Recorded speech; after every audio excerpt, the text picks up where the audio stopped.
தாமரை TV நேயர்களுக்கு வணக்கம். இன்றைய விவாதத்தில் நம்முடன் இணைந்திருக்கும் சிறப்பு விருந்தினர் அரசியல் விமர்சகர் திரு சின்னப்ப கணேசன் அவர்கள். வணக்கம். தாமரை சொந்தங்களுக்கு எனது பணிவான வணக்கம். வேலை வாய்ப்பு வாங்கி தருவதா அந்த மோசடியில அமைச்சர் செந்தில் பாலாஜி மீது சிறப்பு நீதிமன்றத்துக்கு விசாரணை செய்வதற்காக அனுமதி கிடைக்கல அப்படின்னு சொல்லிட்டு அவங்க நீதிமன்றத்துல தெரிவிச்சிருக்காங்க. இது எப்படி எடுத்துருது நம்ம? அதாவது இந்த திராவிடியா மாடல் அரசாங்கம் எந்த வகையிலெல்லாம் அதை இழுத்து அடிக்கணுமோ அதுக்குள்ள வேலையெல்லாம் செய்யறாங்க. முக்கியமான ஒரு விஷயம் என்னன்னா, நீங்க இப்ப சொன்னது மாதிரி செந்தில் பாலாஜி அவர்கள் அதிமுக பீரியட்ல 2011 15 16 அந்த காலகட்டத்துல அவர் போக்குவரத்து துறை அமைச்சராக இருந்தபோது பஸ் கண்டக்டர், டிரைவரு, அப்புறம் டெக்னீசியன் இவங்களுக்கு எல்லாம் வேலை வாங்கி தாருன்னு சொல்லி அதுல பணம் வாங்கிக்கிட்டு வேலை வாங்கி கொடுக்கல. அவ்வளவுதான் பிரச்சனை. அடிப்படையில அதான் வேலை வாங்கி கொடுக்காதனால அவங்க இந்த இது சம்பந்தமா இவரை கைது பண்ணணும்னு சொல்லி அவங்க கரூர் பகுதியிலேயே போய் பிரச்சாரத்துல ஈடுபட்டிருந்த போது 2016 நம்ம முதலமைச்சர் மு க ஸ்டாலின் இவரை கைது பண்ணணும் எல்லாம் பிரச்சாரம் பண்ணியிருந்தார். இது உங்களுக்கும் தெரியும், எல்லாத்துக்குமே தெரியும். இப்ப இந்த கேஸ்ல என்ன அப்படின்னா, இவரு திமுக ஆட்சிக்கு வந்த பிறகு அதுல சம்பந்தப்பட்டவங்க ஏற்கனவே கோர்ட்டுக்கு போயிருந்தாங்க. கோர்ட்ல போய் இப்படி எங்களுக்கு பணம் வாங்கிட்டாங்க, லட்சக்கணக்குல பணத்தை வாங்கிட்டு எங்களுக்கு வேலை வாய்ப்பு வாங்கி தரல, இதுல ஈடுபட்டது இவருடைய சகோதரர் இன்னொரு 40 பேர் இல்ல இருக்காங்க. இதுல இந்த பண பரிவர்த்தனை இது சம்பந்தமான அந்த கம்யூனிகேஷன் எல்லாமே அதிகாரப்பூர்வமான அந்த மின்னஞ்சல் மூலமாக நடந்திருக்கு. இந்த விஷயங்கள் எல்லாம் எல்லாத்துக்கும் தெரியும். இதுல எல்லாமே ஒத்துக்கிட்ட பிறகு கோர்ட்ல போய் இவங்க என்ன சொன்னாங்க அப்படின்னா, யாரு செந்தில் பாலாஜி தரப்புல பணம் வாங்கினவங்க தரப்புல என்ன சொன்னாங்க அப்படின்னா, நாங்க பணம் வாங்கினது உண்மைதான், அந்த பணத்தை தந்தவங்களுக்கு வேலை கொடுக்காதனால திருப்பி அந்த பணத்தை நாங்க அவுட் ஆஃப் கோர்ட் செட்டில்மெண்ட் அடிப்படையில நாங்க இதை தீர்த்துக்கிட்டோம், முடிச்சுக்கிட்டோம்னு சொன்னாங்க. கோர்ட்டுக்கு வெளியே நாங்க அவங்களுக்கு பணத்தை கொடுத்துட்டு, வாங்கின பணத்தை திருப்பி கொடுத்துட்டு அதை நாங்க முடிச்சிட்டோம், அதனால இது பஞ்சாயத்து ஓவர்னு சொல்லிவிட்டாங்க. அதையும் சென்னை ஹைகோர்ட் ஏத்துக்கிட்டுச்சு. இது எந்த மாதிரின்னு நமக்கு தெரியல. கோர்ட்டை விமர்சனம் பண்ணக்கூடாதுன்னு சொல்றாங்க. ஆனா இதை நீங்க எப்படி எடுத்துக்கிடுவீங்கன்னு தெரியல. இதுக்கு நிறைய அப்பீலுக்கு போறாங்க சுப்ரீம் கோர்ட்ல. சுப்ரீம் கோர்ட்ல இன்னைக்கு இதுல முக்கியமான விஷயம் என்னன்னா, அவுட் ஆஃப் கோர்ட்ல நாங்க செட்டில் பண்ணிட்டோங்கிறது வேற கதை. அது நீங்க ஒரு கடனாக வாங்கணும், நான் திருப்பி கொடுக்கல, அந்த மாதிரிப்பட்ட விஷயங்கள், இல்லைன்னா வேற ஏதோ இதுல பணம் தர வேண்டியதை தரல, அதனால உள்ள பிரச்சனை, இல்லைன்னா வெட்டு கொடுத்து அண்ணன் தம்பி கடையில ஏதோ வாக்கியா வரப்பு தகராறு, இதெல்லாம் நீங்க கோர்ட் அவுட் ஆஃப் தி கோர்ட்ல செட்டில் பண்றீங்கன்னா 2 பேருக்கு இடையில ஒரு பரஸ்பரம் ஒரு நல்லெண்ண அடிப்படையில இவங்க பண்ணாங்க, இனிமே பிரச்சனை இல்லாம அவங்க வாழ்வாங்கிற அடிப்படையில கோர்ட்டு ஏத்துக்கணும். இதுல நீங்க பணம் கொடுத்தது பிரச்சனை இல்ல, நீங்க பணம் வாங்குனீங்கிறது உறுதியாயிட்டு அவங்களே ஒத்துக்கிட்டாங்க. செந்தில் பாலாஜி தரப்புலயே நாங்க பணம் இந்த மாதிரி லஞ்சம் வாங்கினது உண்மை, அதாவது வேலைக்கு பணம்ங்கிற அடிப்படையில நாங்க வாங்கினது உண்மைங்கிறத ஒத்துக்கிட்டாங்க. அப்புறம் எப்படி கோர்ட்டு அவங்களை விடுதலை பண்ணாங்க, விட்டாங்க, அந்த கேஸ்ல இருந்து விட்டுட்டாங்க. இதை தூக்கிட்டு சுப்ரீம் கோர்ட்ல போய் சுப்ரீம் கோர்ட்ல இருந்து கொட்டு வாங்கிட்டு மறுபடியும் அந்த கேஸ் இப்ப பிரச்சனையாயி இப்ப சட்டத்துக்கு புறம்பான பண பரிவர்த்தனை, இதுதான் விஷயமே. அடிப்படையில இதுதான் அமலாக்கத்துறை இதைத்தான் பிடிச்சிருக்கு, இதுலதான் மாட்டிருக்காரு அண்ணன். இப்ப மாட்டி இப்ப ஜெயில இருக்காரு. ஜெயில இருக்கும்போது என்னெல்லாம் பித்தலாட்டம் பண்ணாங்க. முதலாவது கைது பண்ண உடனே ஒண்ணுக்கெல்லாம் எடுத்து கடைசியில உடல்நிலை சரியில்லைனாங்க. அப்புறம் ஓமந்தூரார் அரசு மருத்துவமனையில ட்ரீட்மெண்ட் சரியில்லைன்னு இவங்க ஆட்சி தான், இவங்க அமைச்சர் தான், ஆனா சரியில்லைன்னாங்க. காவேரி ஆஸ்பத்திரி தூக்கிட்டு போனாங்க, அங்க ஆபரேஷன்னாங்க.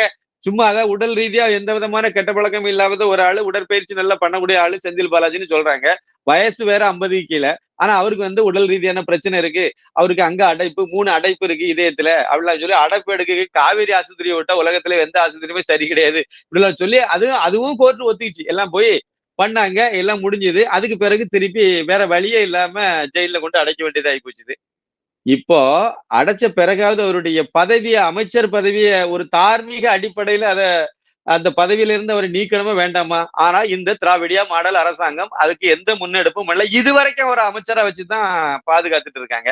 அப்படின்னா அந்த அளவுக்கு கோபாலபுரம் இதுல மாட்டுது, கோபாலபுரம் குடும்பம், மு க ஸ்டாலின் குடும்பம் இதுல நேரடியா மாட்டுது, சிக்கல்ல வருதுங்கிறது தான் அதுல உண்மையான விஷயம். வழக்கு பழசு, ஆனா இப்ப நடந்த ரைடுல எல்லாம் கிடைச்ச சிக்கல்கள் அவ்வளவு விஷயங்கள் டாக்குமெண்ட் மாட்டிக்கிச்சு. முதலமைச்சருக்கு எதிராக ஒரு விஷயத்தை ஓபன் பண்ணா கூட அது பெரிய அளவுல பாதிக்கும், முதலமைச்சர் குடும்பத்தையே பாதிக்குங்கிறனால அவரை காப்பாத்திட்டு வராங்க. இதுல அடுத்த ஸ்டெப்பா என்ன பித்தலாட்டம் பண்ணினாங்க அப்படின்னா, அவருக்கு உடல்நிலை சரியில்லை, நிறைய நோய்கள் இருக்கு, அது இருக்கு இது இருக்குன்னு சொல்லி இதுக்கான, ஏன்னா இது காவேரி ஆஸ்பத்திரியில சர்டிபிகேட் கொடுத்தா அதை சுப்ரீம் கோர்ட் ஏத்துக்கிடாது, கோர்ட் ஏத்துக்கிடாது பொதுவா. அப்ப என்ன பண்ணணும், நேர ஓமந்தூரார், அன்னைக்கு ஓமந்தூரார் ஆஸ்பத்திரியில சரியில்லை, டாக்டர் எல்லாம் சரியில்லைன்னு சொல்லிதான் காவேரி தூக்கிட்டு ஓடினாங்க. ஆனா இன்னைக்கு பழையபடி ஓமந்தூரார் ஆஸ்பத்திரியில அட்மிட் பண்ணி அங்கே எல்லாம் நாங்க ஸ்கேன் எடுத்தோம், அதை எடுத்தோம். ஏப்பா அப்படின்னா அன்னைக்கு இருந்த டாக்டர் உங்களுக்கு ஒத்துழைக்கல, இன்னைக்கு இருக்கக்கூடிய ஓமந்தூரார்ல இருக்கக்கூடிய டாக்டர் ஒத்துழைக்கிறாருன்னு நம்ம புரிஞ்சுக்கலாம். அப்படித்தானே நடக்குது. எடுத்துக்கிட்டாங்க, எல்லாம் எடுத்துட்டு போய் சுப்ரீம் கோர்ட்ல போய் போராடி எடுத்து இந்த அதாவது ஹெல்த் கண்டிஷன் அடிப்படையில on the basis of health எங்களுக்கு வந்து உடல்நிலை ரொம்ப மோசமா இருக்கு, அதனால அதன் அடிப்படையில எங்களுக்கு ஜாமீன் கொடுக்கணும்னு போனாங்க. அங்க காரி துப்பி அனுப்பி விட்டாங்க சுப்ரீம் கோர்ட்ல. இந்த உடல் ரீதியா உடல் உபாதை இல்லைன்னா நோய் இருக்கு அப்படிங்கறத சொல்லி உங்களை வந்து நாங்க ஜாமீன் கொடுக்கறதா இருந்தா இந்தியா முழுக்க 80% குற்றவாளிகளை இப்ப விடுதலை பண்ண வேண்டியது இருக்கும் ஜாமீன்ல. அதெல்லாம் அந்த கிரவுண்ட்ல எல்லாம் ஹெல்த் கிரவுண்ட்ல எல்லாம் ஒன்னும் இதை ஏத்துக்க முடியாதுன்னு சொல்லிட்டு அங்க இருந்து திருப்பி அனுப்பி விட்டாங்க. இப்ப என்ன அப்படின்னா அந்த பழைய கேஸ் இருக்குல்ல, அதுக்கு சுப்ரீம் கோர்ட் ஒரு இதை சொல்லுது. என்ன சொல்லுதுன்னா, நீங்க வந்து கூடுதல் குற்றப்பத்திரிகை தாக்கல் பண்ணணும் அப்படின்னு சொல்லி தமிழக காவல்துறைக்கு உத்தரவு போட்டிருக்காங்க. அப்ப தமிழக காவல்துறை அந்த இதை ஒபே பண்ணித்தானே சுப்ரீம் கோர்ட் உத்தரவை. அப்ப இங்க எம்பி எம்எல்ஏக்களுக்கான வழக்குகளை பூந்தமல்லியில இருந்து அந்த கோர்ட் தான் அதை விசாரணை நடந்தது.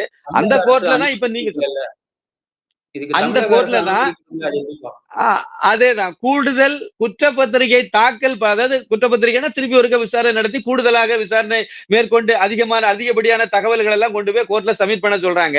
இதுக்கு தமிழக அரசு வந்து உத்தரவு கொடுக்க மாட்டாங்க, அனுமதி கொடுக்க மாட்டேங்குது. யாருக்கு? தமிழக காவல்துறைக்கு.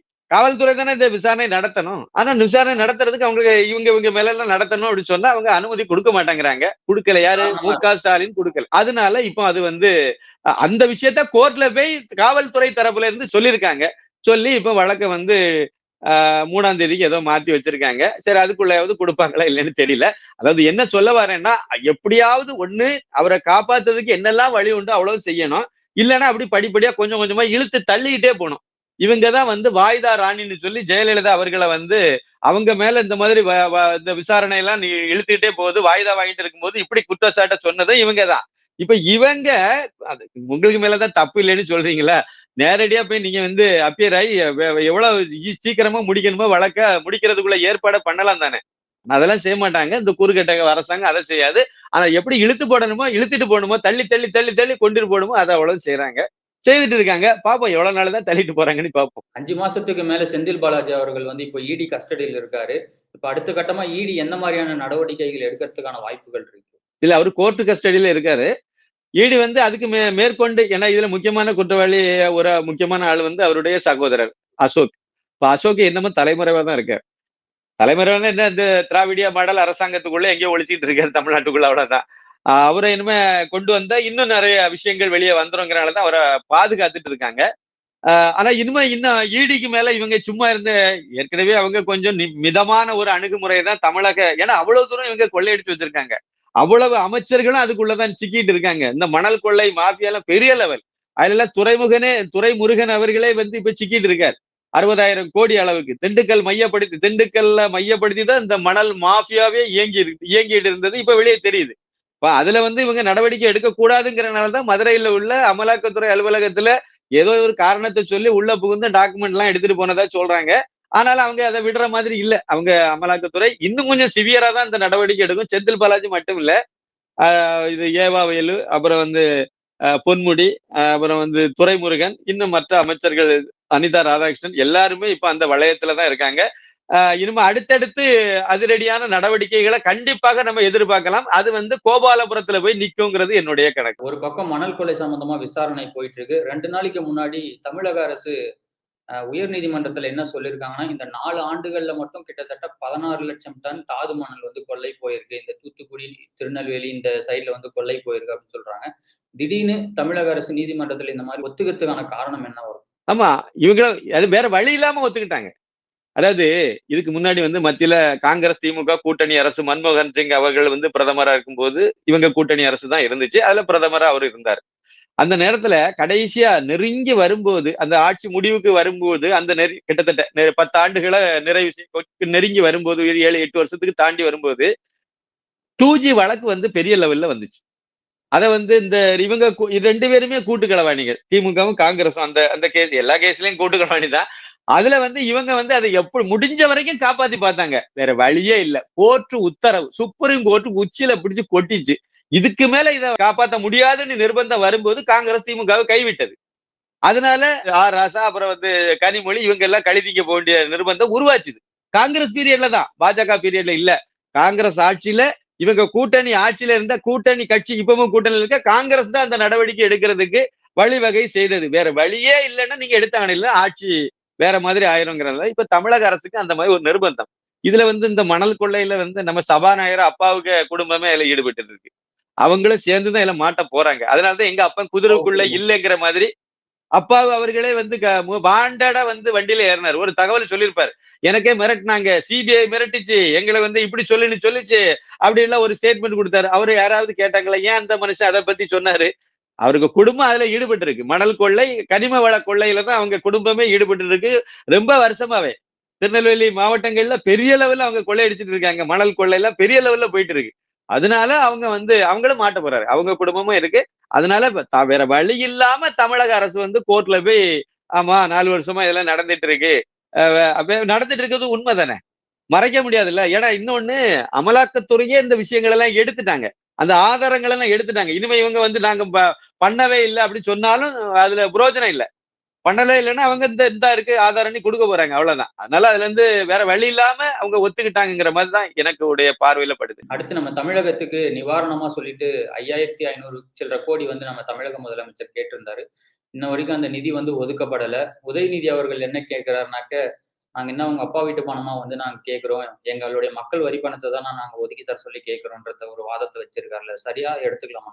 இது எப்படி சரியா எடுத்துக்க முடியாது? இதாவது தகுதி இல்லாதவங்களை அமைச்சராக்குனீங்கன்னா இப்படிதான் பேசுவாங்க.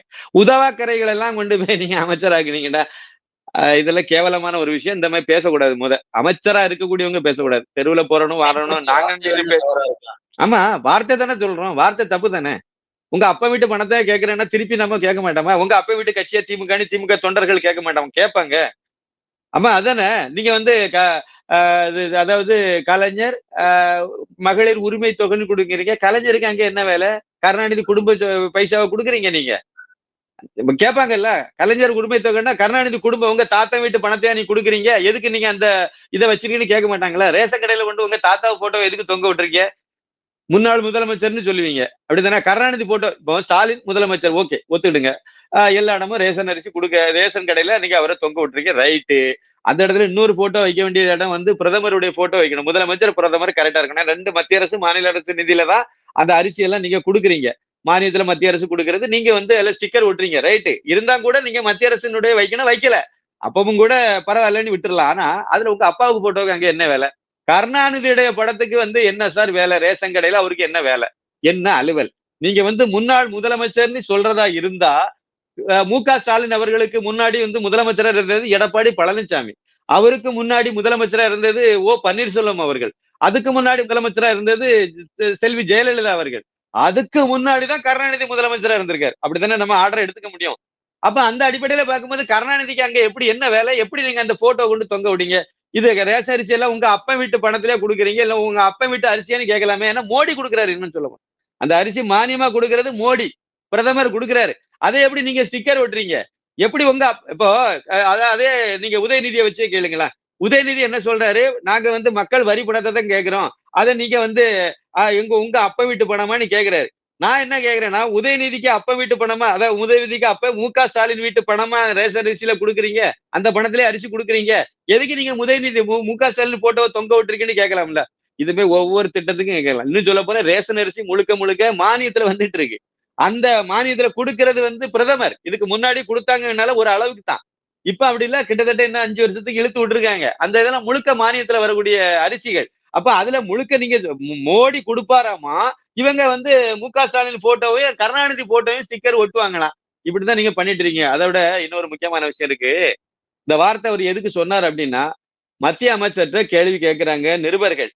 இந்த மாதிரி 5060 கோடி ரூபாயை உடனடியாக இப்ப 13,000 கோடியா போயிட்டு எங்களுக்கு நிவாரணம் 13,000 கோடி தரணும், இல்ல உடனடியாக நீங்க 5000 கோடி 5060 கோடின்னு இப்ப கேட்டுட்டு இருக்காங்க. அந்த இப்படி கேக்குறீங்களே, உடனடியா நீங்க ரிலீஸ் பண்ணணும்னு சொல்றாங்களா, அதை பத்தி உங்க கருத்து என்னன்னு கேட்கும் போதுதான் மத்திய அமைச்சர் பதிலாக சொன்னாரு, உடனே எப்படிங்க கொடுக்க முடியும்? இன்னும் ஏடிஎம்ல இருந்தா பணத்தை எடுத்து கொடுக்க முடியும், அதை மாதிரி எல்லாம் பண்ண முடியாதுங்க. என்ன எவ்வளவு பாதிப்பு, இதெல்லாம் அளவீடெல்லாம் பண்ணி எவ்வளவு சேதாரங்கள் எல்லாம் இருக்கிறது தெரிஞ்சுக்கிட்டு அதன் அடிப்படையில தானே கொடுக்க முடியும், அதானே சரியா இருக்க முடியும்னு அவர் சொன்னார். இதுல என்ன தப்பு சார் இருக்கு? உடனடியாக நீங்க எதா இருந்தாலும் மத்திய அரசுன்னா நீங்க கண்மூடித்தனமா நீங்க 5000 கோடின்னு சொல்லுவீங்க, உடனே கொடுக்கணும். அதுல நாங்க செலவு பண்ணிட்டோம்னு சொல்லி கணக்கு எழுதிட்டு ஃபைல குளோஸ் பண்ணுவீங்க. என்ன மடத்தரமா இது? அப்ப என்ன நடந்திருக்குங்கிறத அவரு செக் பண்ண வேண்டாமா? இப்பதானே இந்த குழுக்கள் எல்லாம் வருது. பாக்குறாங்க. பார்வையாளர்கள் மத்திய அரசு குழு வருது. எல்லாம் செக் பண்ணி பாக்குறாங்க. எவ்வளவு சேதாரம்னு ஒரு புள்ளி விவரத்த அவங்க சொல்லுவாங்க. அதுக்கு ஆதாரப்பூர்வமா அவங்க மத்திய அரசுட்ட ஒப்படைப்பாங்க. அதுக்கப்புறம் மத்திய அரசு அத எவ்வளவு அந்த பாதிப்பு எவ்வளவோ அதுக்கு தக்கவான ஒரு ஃபண்ட நிமிஷம். குடுக்க போறாங்க. அதானே. அதனால நான் என்ன சொல்ல வரேன் அப்டின்னா, உதயநிதி அவர்கள் அந்த பதவிக்கு, அமைச்சர் பதவிக்கு தகுதி இல்லாதவர்ன்னு சொல்லலாம். அவரு மட்டும் இல்லங்க. அவங்க அப்பா மட்டும் என்ன தகுதியானவரா? தகுதியா இருந்தாருன்னா இவரு ஏன் இந்த மாரி எல்லாம் பேசிட்டு திரிய போறாரு? அவரே இந்த வார்த்தைகள் எல்லாம் சொல்லியிருக்கலாம். தேவையான கருத்துக்கள அவரே பிரஸ்ல பதிவிடலாமே. அவரே அவர்ட்ட 4000 கோடி நீங்க என்ன செலவு பண்ணீங்கன்னு 4500 கோடி செலவு பண்ணதா சொல்றீங்களே, நீங்க என்ன பண்ணீங்க அப்படின்னு சொல்லிட்டு நிருபர்கள் கேட்கும்போது, எதிர்க்கட்சிகள் இப்படி கேட்கறாங்கன்னு சொல்லி நிருபர்கள் அந்த இடத்து முன்ன வைக்கும்போது, நான் இதுக்கெல்லாம் பதில் சொல்ல வேண்டிய அவசியம் இல்லைன்னு சொல்லிட்டு போறாரு அவரு. ஒரு முதலமைச்சர் சொல்லக்கூடிய வார்த்தை இது. பாதிப்பு வந்திருக்கு. நீங்க உங்களுடைய கையாலாகத்தனத்தால வந்திருக்கு. மிஸ்மேனேஜ்மென்ட்னால நடந்திருக்கு இவ்வளவு பெரிய வெள்ள சேதம். அப்ப அதுக்கு கேட்கத்தான் செய்வாங்க. மக்கள் கொந்தளிக்க தான் செய்வாங்க. பதில் சொல்ல வேண்டிய இடத்துல நீங்க இருக்கீங்க. அதனால உங்ககிட்ட கேள்வி கேட்கறாங்க நிருபர்கள். அப்ப கேள்வி கேட்கும்போது பதில் சொல்லித்தானே ஆகணும். அத விட்டுட்டு இந்த மாதிரி சொல்றது சரி கிடையாது. இன்னொன்னு இந்த உங்க அப்பன் வீட்டு பணமா இந்த மாதிரி எல்லாம் வார்த்தைகள் ஒரு அமைச்சராக அவருக்கு அதுக்கு அதான் சொன்னோம்ல. அத கேட்கும்போது எல்லாமே திருப்பி ரிவர்ஸ்ல இவ்வளவு இன்னும் கொஞ்சம் தான் சொன்னேன். இதுமாரி மத்த கேள்வி எல்லாம் கேட்கும்போது இவங்களால பதில் சொல்ல முடியாம இருக்கும். இது தேவையில்லாத ஒரு வா பேச்சு அப்படிங்கிறது தான் என்னுடைய கருத்து. அமைச்சர் லெவல்ல இத மாதிரி எல்லாம் பேச வேண்டிய அவசியம் இல்ல. அது எந்த அமைச்சர் பேசினாலும் சரிதான். அது தப்பு தான் சார். நான் இதன் மூலமா என்ன சொல்ல வரேன் அப்படின்னா, அதாவது அமைச்சர் பதவியில இருக்கக்கூடிய ஒரு பொறுப்பான பதவி அது. அந்த பதவியில இருக்கக்கூடியவங்க யாரா இருந்தாலும் சரிதான். இந்த மாதிரிப்பட்ட வாசகங்களை பயன்படுத்துறது சரி கிடையாது.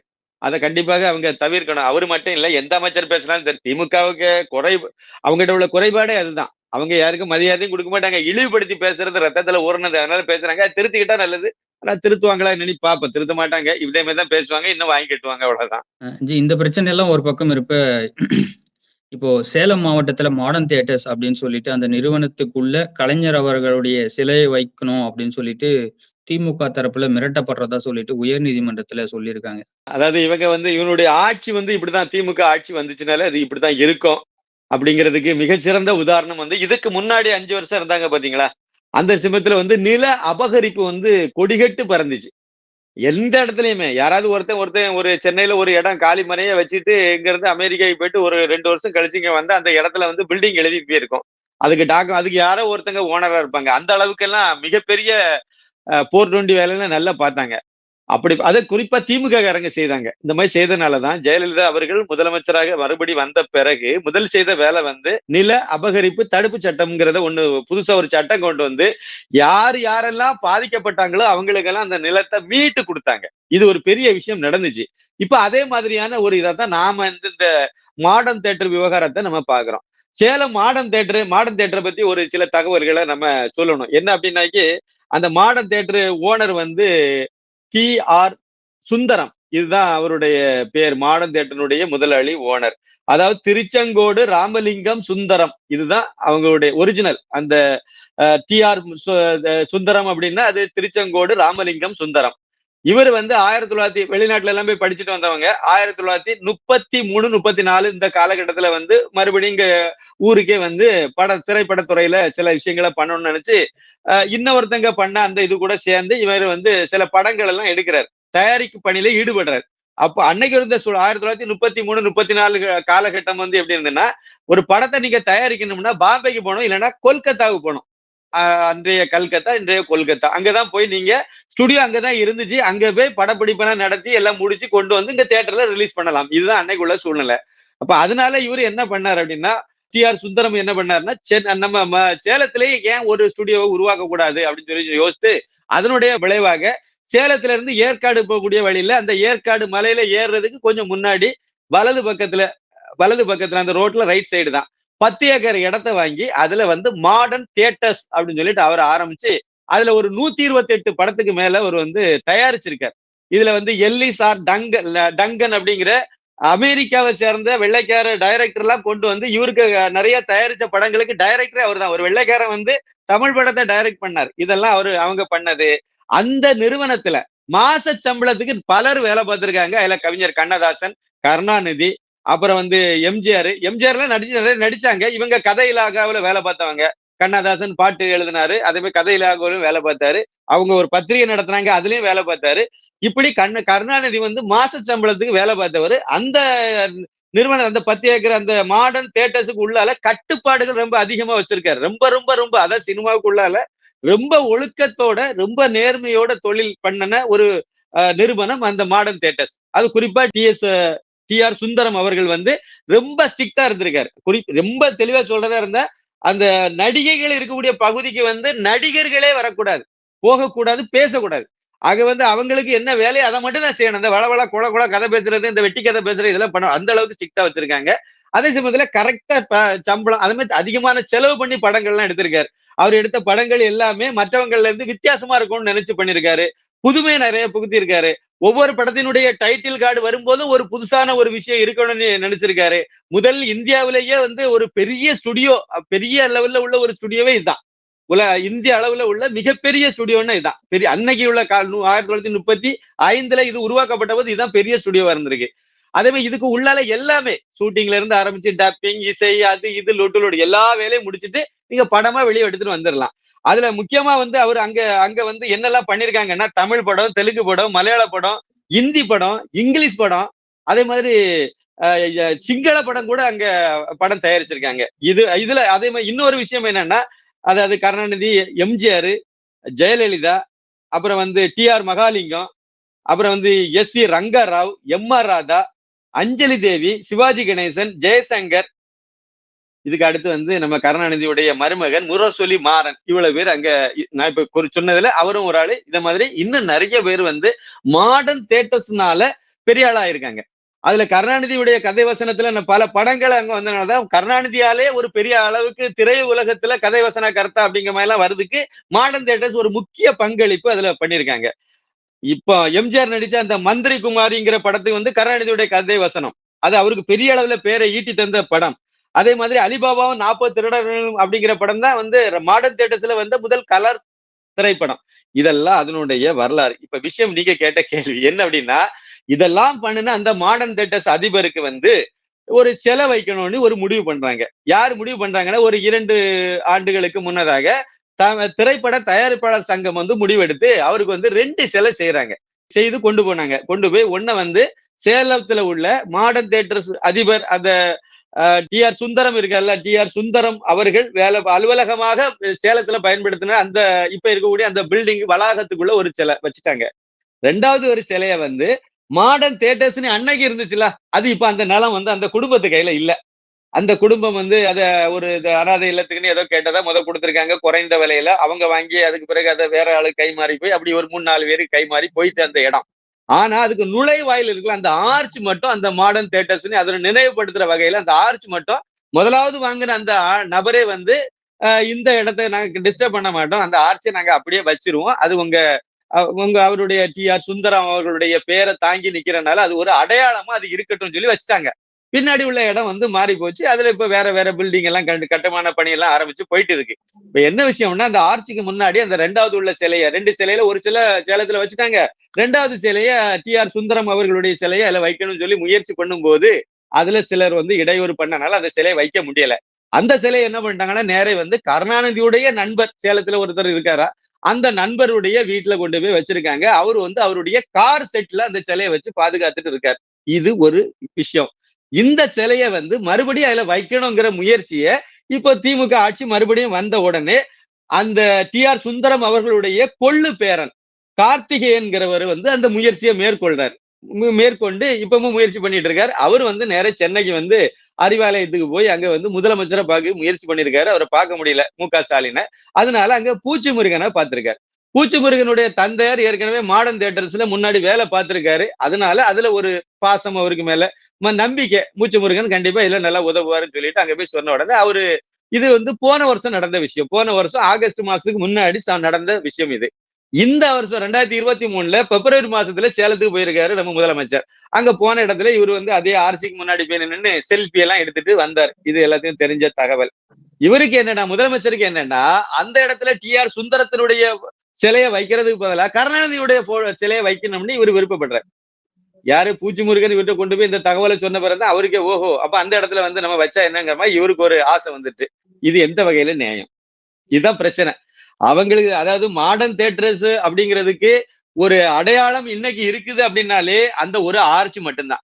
அதுக்கு அந்த தியேட்டர் இல்ல, ஸ்டுடியோ இல்ல, எல்லாமே போயிட்டு உள்ளால உள்ள எல்லாமே அது கை மாறி போய் எல்லாம் முடிஞ்சு போச்சுது. இப்ப மிச்சம் இருக்கக்கூடியது அந்த ஆர்ச் மட்டும்தான். சரி, அந்த ஆர்ச்சுக்கு முன்னாடி அந்த ஒரு சிலைய இவரு தான் வந்து அந்த டி.ஆர். சுந்தரம் அப்படிங்கிறத காணிக்கிற வகையில அவருக்கு ஒரு மரியாதை செலுத்துற வகையில அதை முன்னெடுத்தது யாரு? திரைப்பட தயாரிப்பாளர் சங்கம். அவங்க வந்து அதுல வைக்க முயற்சி பண்ணக்கூடிய இடத்துல இப்ப அந்த சிலை வைக்க கூடாது, அந்த இடத்துல எங்க அப்பாவுக்கு சிலையை வைக்கன்னு சொல்லி ஒரு அடம் பிடிக்கிறதுனாலதான் பிரச்சனை பெருசாயி அதை அந்த குடும்பம் ஏத்துக்கல. இப்ப ஏத்துக்காததுனால கலெக்டர் வரைக்கும் பேச்சுவார்த்தை நடத்தி, கலெக்டருக்கு எல்லாம் இதுவா வேலை? எனக்கு ஒண்ணுமே புரியல. ஒரு கட்சி இன்னைக்கு இருக்கும், நாளைக்கு போகும். இந்த கட்சி இன்னைக்கு ஆட்சியில இருக்கும், நாளை வேற கட்சி வரும். அதான் இயல்பு. ஆனா நீங்க நிரந்தரமான ஆட்கள், ஐஏஎஸ் ஐபிஎஸ் எல்லாம் முடிச்சுட்டு வரக்கூடியவங்க, அவங்க எப்பவுமே மக்களுடைய ஆட்சி பணியில இருக்கக்கூடியவங்க. அவங்க ஏன் இந்த மாதிரி எல்லாம் இறங்கி கீழே இறங்குறாங்கன்னு நமக்கு தெரியல. வேற வழி இல்லைன்னு சொல்லி இறங்குறாங்க. ஆனா அதை ஏத்துக்க முடியாது நம்மளால. போயான்னு சொல்லிட்டு தூக்கி வீசிட்டு போனோம். அப்படி வந்தா மட்டும்தான் நல்ல ஆட்சி நடக்கும். இவங்க கலெக்டர் வந்து பேச்சுவார்த்தை நடத்தி அது முடியலைன்னு சொன்ன உடனே அடுத்த கட்டமா என்ன செய்யறாங்கன்னா, அந்த ஆட்சியே வந்து ஹைவேஸ்ல இருக்கு, அதனால அதை தூக்கி, ஏன்னா எங்க அப்பாவுக்கு சிலை வைக்க கூடாதுன்னு சொல்லிட்டீங்களா, எவனுக்கு சிலை வைக்க வேண்டாம், ஆட்சி இருந்தா தானே சிலை வைக்கிறது, தூக்குடா. இப்படி ஒரு பாலிசியை நம்ம முதலமைச்சர் எடுத்துட்டு இப்ப அதை அதை இது போறதுனாலதான் பிரச்சனை பெருசாகி அவங்க பேட்டி கிட்டி எல்லாம் கொடுத்துட்டு இருக்காங்க. இதுல இன்னொரு விஷயமும் இருக்கு. இதனால அந்த குடும்பத்துக்கு நெருக்கடி கொடுக்கறதுக்காக அவங்க இன்னொரு இடத்துல அவங்க சொந்த ப்ராப்பர்ட்டியில பட்டான இடத்துல வந்து அங்க ஒரு கட்டுமானத்தை ஆரம்பிச்சத ஒரு 50-60 போலீஸ்காரங்களை அனுப்பி விட்டு அதையெல்லாம் தடுத்து இப்போ பெரிய நெருக்கடியா அந்த குடும்பத்துக்கு, டி.ஆர். சுந்தரம் அவர்களுடைய குடும்பத்துக்கு முதலமைச்சர் மு.க.ஸ்டாலின் அவர்கள் கொடுத்துட்டு இருக்காரு. இதுதான் அதுல உடைய விஷயம். இல்ல எல்லா விஷயத்துக்கும் மேல என்னன்னா, தமிழ் சினிமாவிலேயே வந்து ஒரு தயாரிப்பாளருக்கு ஒரு பெரிய மரியாதையை உருவாக்குனதே அவர் தான். அதாவது திரைப்பட தயாரிப்பாளர் அப்படின்னா அவர் தான் முதலாளின்னு சொல்ல கருணாநிதியினால முதலாளின்னு அழைக்கப்பட்டவர் தான் டி.ஆர். சுந்தரம். அந்த முதலாளி மாச சம்பளம் கொடுத்த முதலாளி அவரு. அவருக்கு ஒரு நினைவிடம் வைக்கிற, இல்லடா அந்த மாடர்ன் தியேட்டர் தான் இவங்களெல்லாம் வாழ வச்சிருக்கு. அந்த மாடர்ன் தியேட்டருடைய ஒரு நினைவா இருக்கக்கூடிய அந்த ஆர்ச்சியை தான் இப்ப தூக்கணும்னு சொல்றாங்க. அதை வந்து நம்ம மு.க.ஸ்டாலின் சொல்றாரு. எனக்கு என்ன கேள்வின்னா, அங்க போய் நீங்க அந்த இதை உருவாக்குனவருக்கு சிலையை அங்க வைக்க கூடாது, ஆனா அங்க மாச சம்பளத்துக்கு வேலை பார்த்தவருடைய சிலையை வைக்கணும்னு சொல்லி இதுவே முதல் தப்பான ஒரு விஷயம். இன்னைக்கு நீங்க அங்க வைக்கணும்னு சொல்லுவீங்க. அடுத்து நீங்க இல்ல பராசக்தி படம் எங்க அப்பா தான் வந்து கதை வசனம் எழுதினாரு, அதனால வந்து வசனம் தான், கதை வந்து இன்னொருத்தர் சரி எழுதினாரு, அதனால வந்து அதை தயாரிச்சது வந்து ஏவிஎம். இதே மாதிரிதான் மாடர்ன் தியேட்டர் மாதிரி தான் ஏவிஎம் ஸ்டுடியோவிலையும் அதே நிலவரம் தான். இன்னைக்கு அந்த உலக உருண்டை மட்டும்தான் நிக்குது. ஏவிஎம் ஸ்டுடியோங்கிற ஒரு தயாரிப்பு பல திரைப்பட தயாரிப்பு நிறுவனத்துல இன்னைக்கு வந்து பெரிய அளவுல அங்க அலுவல்கள் திரைப்படம் சார்ந்தது ரொம்ப கம்மியான வேலை தான் உள்ள நடக்குது. மிச்சம் எல்லாமே வேற வேற இதா பார்ட்டிஷன் ஆகி எல்லாமே வேற வேற பர்பஸுக்கு போயிட்டாங்க. மிச்சம் இருக்க வேண்டியது அடையாளமா இருக்கிறது அந்த ஏவிஎம் உலக உருண்டை இருக்கு. இப்ப அந்த உலக உருண்டைக்கு பக்கத்துல எங்க அப்பாவுக்கு சிலையை வைக்கணும்னு இவர் ஆசைப்பட மாட்டாருன்னு எப்படி சொல்றீங்க? இன்னைக்கு மாடர்ன் தியேட்டர்னா நாளைக்கு ஏவிஎம் முன்னாடி தான். இல்ல எனக்கு ரொம்ப ரொம்ப வருத்தமான விஷயம் என்னன்னா, இவங்க வைக்கலாம் சார், தப்பே கிடையாது சார். கருணாநிதியுடைய வீடு இருக்கு கோபாலபுரத்துல, அங்க ஒண்ணு வைக்கலாம். அதே மாதிரி கனிமொழிக்கு வீட்டு முன்னாடி ஒண்ணு வைக்கலாம். அதே மாதிரி திமுகவினுடைய கல்வி நிறுவனங்கள், திமுக அமைச்சர்கள், முன்னாள் அமைச்சர்கள், இந்த கட்சிக்காரங்க நிறைய கல்வி நிறுவனங்கள் வச்சிருக்காங்க, அங்கெல்லாம் வைக்கலாம். இதே மாதிரி திமுகவுக்கு ரொம்ப விசுவாசமா இருக்கக்கூடிய அந்த இவர் இருக்காரு பாருங்க, மோகன் சி லாசரஸ், அவருடைய சர்ச்சுக்கு முன்னாடி அவருக்கு வீட்டுக்கு முன்னாடி எல்லாம் ஒரு சிலை வைக்கலாம், யாரும் கேட்க போறது இல்ல. கீதா ஜீவன் அவங்க வீட்டுக்கு முன்னாடி வைக்கலாம், அவங்க வச்சிருக்க நிறுவனங்களுக்கு முன்னாடி எல்லாம் சிலை வைக்கலாம். இப்படி தமிழ்நாடு முழுக்க அதுல அவருக்கு மேல பற்றுதல் உள்ள ஆளு, விருப்பம் உள்ள ஆட்களுக்கு எல்லாருக்கு, வீரமணி அவருக்கு அந்த வீராவுடைய அந்த இது வச்சிருக்காருல, திடல் வச்சிருக்காருல, அதுக்கு முன்னாடி வைக்கலாம். இன்னும் அவங்க கல்வி நிறுவனங்கள் எல்லாம் வச்சிருக்காங்க, அங்க எல்லாம் வைக்கலாம், யாரும் கேட்க மாட்டாங்க. நீங்க அந்த டி.ஆர். சுந்தரத்துக்கு இதுல கொண்டு வைக்கும் போது அது பிரச்சனை ஆகும். இவ்வளவு இடங்கள் உங்களுக்கு இருக்கு, எங்க வேணாலும் வைக்கலாம். இவங்க செய்யறதே இப்படிதான் செய்வாங்க, அங்கெல்லாம் வைக்க மாட்டாங்க. அதே மாதிரி திமுகவுடைய அலுவலகங்கள், தமிழ்நாடு முழுக்க திமுகவுக்கு அலுவலகங்கள் இருக்கு, அங்கெல்லாம் கூட வைக்கலாம். அதாவது இவங்க வந்து மற்றதை வந்து ஆக்கிரமிச்சியே பழக்கப்பட்டவங்க. திமுகவினுடைய இப்ப வந்து மவுத் பீஸ்ன்னு சொல்லக்கூடியது முரசொலி. அந்த முரசொலி இருக்கக்கூடிய இடம் இது பஞ்சமி நிலம். அதாவது பட்டியலின சமுதாய மக்களுக்கான இடத்தை ஆக்கிரமிச்சு ஆட்டை போட்டு வச்சு அதுல இப்போ இதை நடத்திட்டு இருக்காங்க. மூலப்பத்திரம் எங்கேன்னு ரொம்ப நாளா ஓடிட்டு இருந்துச்சு. அதுல கடைசியில முடிவு என்னன்னு பார்க்கும்போது இவங்ககிட்ட அது எந்த ஆதாரமும் இல்ல. அது வந்து நாங்க குத்தகைக்கு இருக்கோம், வாடகைக்கு இருக்கோம், இப்படிதான் சப்பக்கட்டு கட்டுறாங்களே ஒழிய அது பஞ்சமி நிலம்ங்கிறது இப்பதான் வெளியே தெரியுது.